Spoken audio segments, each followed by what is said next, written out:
River family. It's Chris Fields here, and Pastor Jamie, I was telling her about this thing someone had shared with me, and she said, why don't you make a video and pass it along? And so I said, okay, I will. And the thing that I heard from a friend of mine was this phrase, sowing in a time of famine.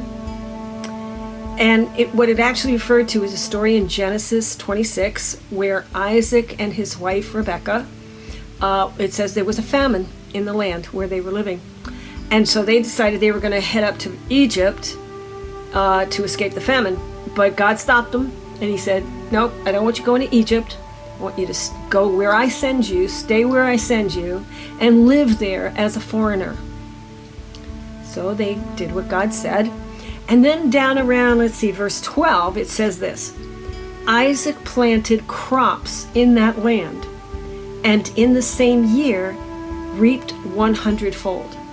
Now, why am I telling you this story? Okay. Well, we're kind of in a famine right now. You know, we're in a famine of being together with our families and our friends and our church family. And we're in a famine in economic. A lot of people are out of work, and you know, the government money is coming, but maybe they haven't gotten unemployment yet. And so things are really tight and tense. And of course, there's even the concern about contracting the virus and all of that. So I would say we're in a time of famine. Now, a couple things about this story that I think are really cool. One is that the Lord told Isaac not to go to Egypt. And I think Egypt represents the world system, the way the world does things. And God's saying that to us too. It's like, don't do what the world does. Don't freak out. Don't worry. Don't panic. That's not the way we're supposed to do things.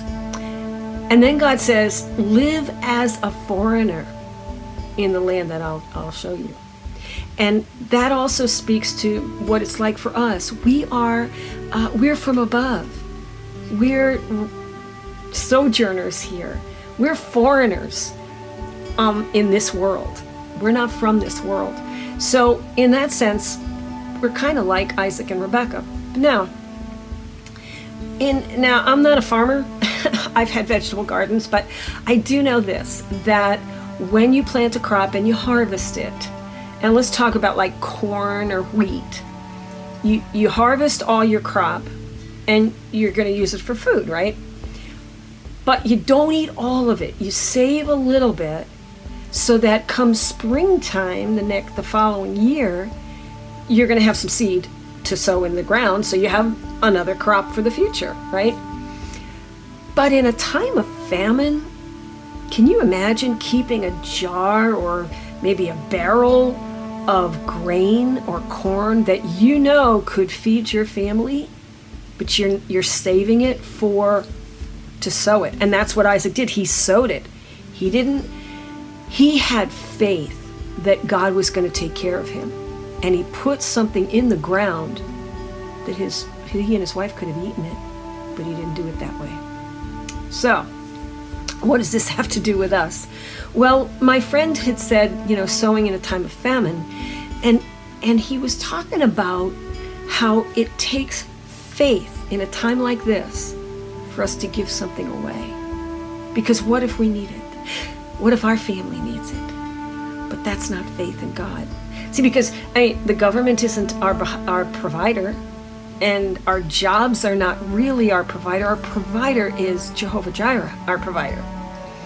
And I believe if we will sow, and it could be money, it could be stuff, that we're not holding on to it so tightly, but we're sowing it in this time of famine. Here's what it says when Isaac did that. It says, and the Lord, I gotta find that verse. And the Lord blessed him 100-fold. If we sow in faith, now maybe sow to the church. Some people, when they don't go to church, they don't give.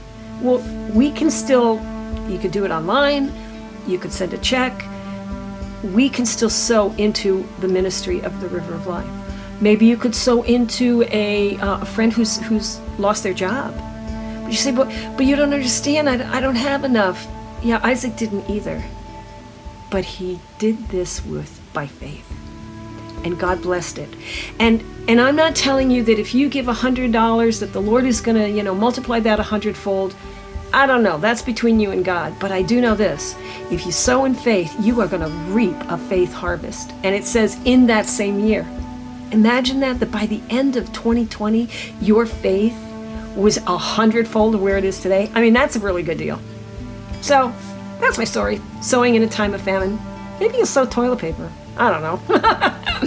God bless you. I love you and miss you all. Bye.